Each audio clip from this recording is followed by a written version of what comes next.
Bismillahirrahmanirrahim. Assalamualaikum warahmatullahi wabarakatuh.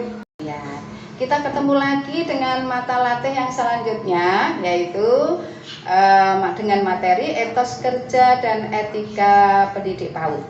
Refresh dulu sebelum masuk ke materi. Yuk kita tepuk konsentrasi. Udah bisa ya? Baik teman-teman, kita masuk ke tujuan etos kerja dan etika pendidik PAUD.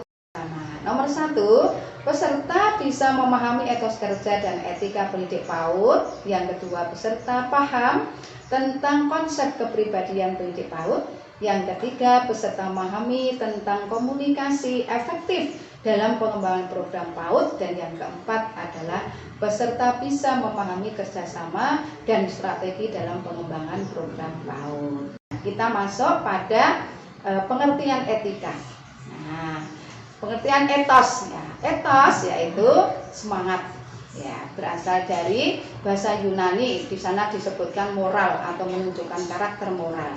Nah, etos kerja berarti semangat kerja yang menjadi ciri khas dan keyakinan individu maupun kelompok. Apa itu fungsi etos kerja? Nomor 1 adalah pendorong timbulnya perbuatan.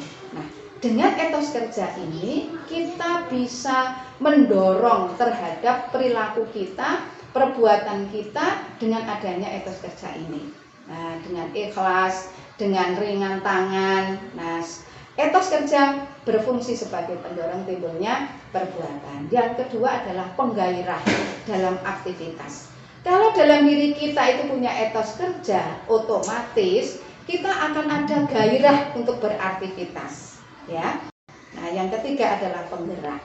Kalau kita punya etos kerja dari dalam diri kita, insya Allah kita akan bisa menggerakkan secara pribadi perbuatan kita dan menggerakkan orang lain atau guru yang lainnya untuk berbuat kebaikan. Sekarang kita akan belajar bagaimana cara menumbuhkan etos kerja itu sendiri. Kita harus tahu agar kita selalu bersemangat di dalam bekerja. Caranya diantaranya adalah 1, menumbuhkan sikap optimis. Nah, harus optimis, sikap optimis itu harus ada dalam diri kita. Mengapa harus bersikap optimis? Nah, sebab dengan sikap optimis ini bisa mengembangkan semangat dalam diri, kemudian memelihara sikap optimis yang kita punyai, termasuk juga motivasi dari dalam diri kita untuk bekerja lebih hebat, bekerja lebih maju lagi. Nah, ini fungsinya bagaimana agar etos kerja itu selalu tumbuh dengan sikap optimis dalam diri kita. Yang kedua adalah jadilah diri kita sendiri, jangan menjadi kepribadian orang lain. Ya, raihlah cita-cita yang Anda harapkan.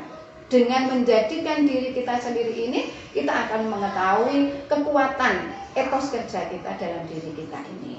Dan yang ketiga adalah keberanian untuk memulai.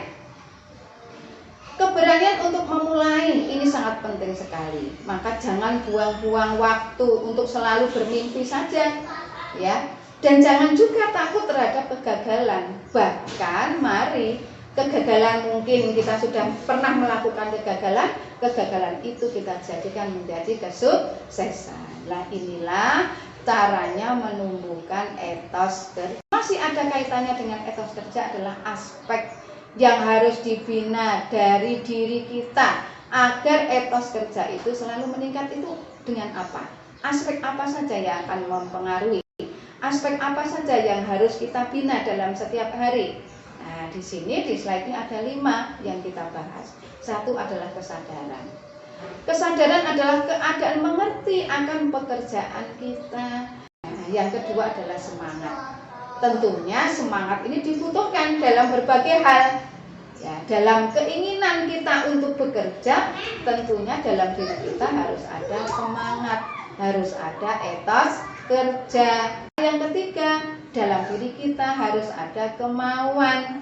Kemauan untuk apa? Kemauan untuk bekerja, kemauan untuk beraktivitas. Yang keempat adalah komitmen.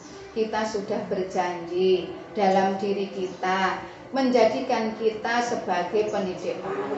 Konsekuensinya baik itu kekurangan maupun kelebihannya harus kita rasakan. Nah, yang kelima atau yang terakhir adalah inisiatif. Kita harus punya inisiatif, harus punya usaha, harus punya prakarsa di dalam bekerja, tidak monoton.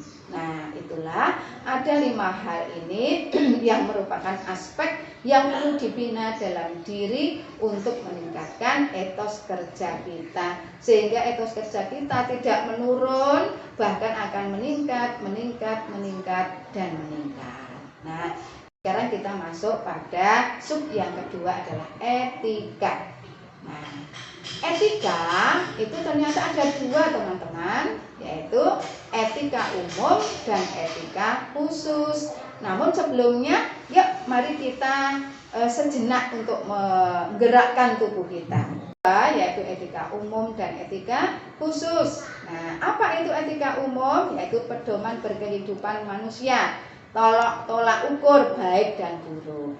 Jadi di dalam etika itu di dalamnya ada hal baik dan buruk itu menjadi tolak ukur. Itu apa teman-teman ya? Di sini disebutkan prinsip berkehidupan dalam konteks tertentu atau misal etika berprofesi.